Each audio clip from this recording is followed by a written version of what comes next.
भाइयों, मैं नरेंद्र सिंह तोमर, ग्राम गडोग, कालसी देहरादून से आज आया हूँ मैं विकास नगर क्षेत्र में।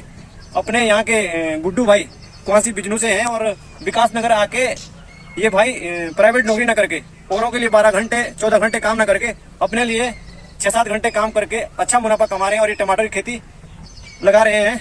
और मैं अब परिचय कराता हूँ। मैं हमारे जौनसार के एक गुड्डू भाई रहते हैं। जितने भी यहाँ आस पास के किसान में मंडी आता हूँ सुबह, तो सब सेलाकुई से लेके धर्मवाला, इधर म्यूवाला, भीमोवाला, हरिपुर, जितने भी किसान है हमारे आसपास के, ये मेदिनीपुर वगैरह जो भी सुबह वाले के तरफ के किसान जो मंडी आते हैं, सबसे मेरी जान पहचान। तो आज मैं ऐसे हमारे होनार किसान जौनसार से विकास नगर आके प्राइवेट नौकरी ना करके अपना खुद का व्यवसाय, खेती का व्यवसाय कर रहे हैं। और आप भी करें, ये मैं गुड्डू भाई को अभी दिखाता हूँ आप लोगों से। और आपको 2 वैरायटी में बेस्ट बताता हूँ, अभिनव और साबू नाम का जो टमाटर है। पहले लोग लगाते थे हिमसोना, लेकिन हिमसोना अब पुरानी वैरायटी हो गई है। ये अभिनव और साबू 2 वैरायटी। और जब भी आप टमाटर लगाएं तो जब आप पौध लगाते हैं, पौध लगाने के लिए पहले आप चौड़ी सी, जैसे एक पैकेट लगाते हैं हम 1200 के करीब, जो अच्छी वैरायटी है उसका 1200 के करीब आता है पैकेट शायद। तो आप उसकी जो पौध उगाने की क्यारी बनाते हैं वो कम से कम 4 मीटर 4x4 की होनी चाहिए। जितना आप पौध को सीधा बोएंगे, मतलब दूर दूर बोएंगे, उतना वो पौधा स्वस्थ आएगा। और ये अभिनव और ये साहू नाम की वैरायटी है 2। और इन्होंने देखो हमारे यहाँ झाड़ियाँ लगाते हैं पहाड़ में, लेकिन यहाँ पे इन्होंने ये बांस के खूंटे 5-5 फुट पे, और फिर ये जो ये सुतरिया बांधी है दोनों तरफ, तो इधर से भी और इधर से भी दोनों तरफ से घिरे हुए हैं। और ये ऐसे 8-8 फुट की हाइट होगी शायद इस वैरायटी की। और बहुत ही बेहतरीन काम कर रहे हैं गुड्डू भाई। और उधर ये हिमसोना लगा रखा है इन्होंने, और इसमें भी पूरा सिस्टम ये वो बना रखा है। आप खेती की तरफ लगाओ कैमरा। ये हिमसोना वैरायटी है, ये 10 दिन बाद में लगाई और ये भी बेहतरीन हो रहे हैं। उसमें भी सेम टेक्निक है। ये जो बांस है, बांस से बड़ी ही मेहनत से इन्होंने लगा रखा है। और इधर आपने भिंडी बो रखी है। तो कितने बीघे में करते हैं आप ये खेती? ये करीबन 5 बीघे में। 5 बीघे में, हाँ। और ये गुड्डू भाई ने लगा रखे करेले में भी सेम टेक्निक है। ये झाड़ी न लगा करके आप ये बांस के डंडे खड़े करें। और ये करेले की बेल भी शायद मेरे को लगता है 60-65 दिन की हो गई है। और इसके साथ साथ आपने बीन की भी खेती की हुई है इसी के अंदर। नहीं तो इसमें मल्चिंग हो जाती है, लेकिन अगर हम मल्चिंग करेंगे तो मल्चिंग के लिए फिर ये दूसरी फसल हम नहीं उगा सकते। अगर इसमें पानी बिछा देंगे खेत में तो डबल फसल नहीं, तो इन्होंने डबल फसल मल्चिंग की हुई है। पहले इन्होंने मूली उगाई थी, मूली उगा रखी है, और फिर इन्होंने बीन उगा रखे हैं दूसरी वाली लाइन पे। मूली खत्म हो गई है बेच करके, और इसके बाद बीन लगा रखे हैं। और बीन जब तक खत्म होता है तब तक ये आप करेले चालू हो जाएंगे। खेती कर रखी है आपने, बहुत ही जबरदस्त है। और उसके साथ साथ आस पास खीरा बो रखा है आपने।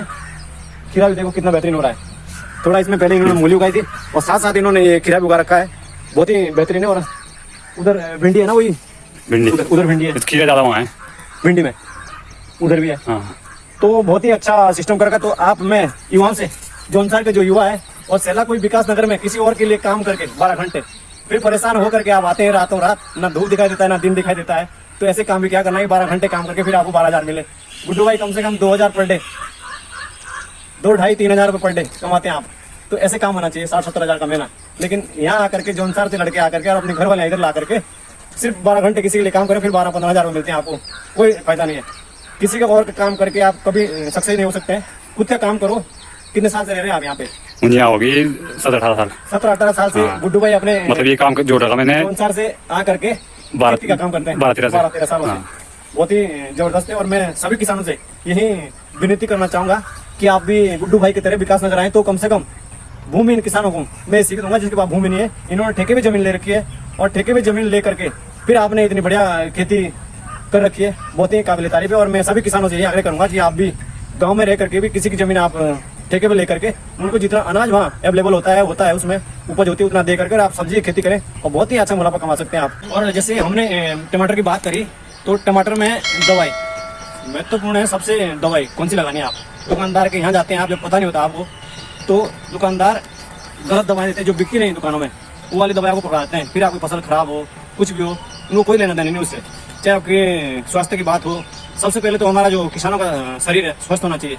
तो इसलिए हम अपने घर के, जो हमारे गाय पाली हुई है घर पे, गोमूत्र, उसका गोमूत्र में आप अखरोट, आड़ू और कराड़े बोलते हैं हमारे यहाँ जौनसार में, कराड़े होती है, कड़वी होती है वो, और उसमें नीम के पत्ते और लहसुन, कम से कम जैसे 10 लीटर, तो उसमें कम से कम आधा किलो लहसुन कूट के और उसका मिश्रण बनाएं। और वो दवाई बहुत ही अच्छी है, और उससे आप छिड़केंगे तो आपको कोई साइड इफेक्ट भी नहीं होगा, और स्वस्थ भी रहेंगे, और खाने वालों को भी कोई बीमारी वगैरह नहीं होगी।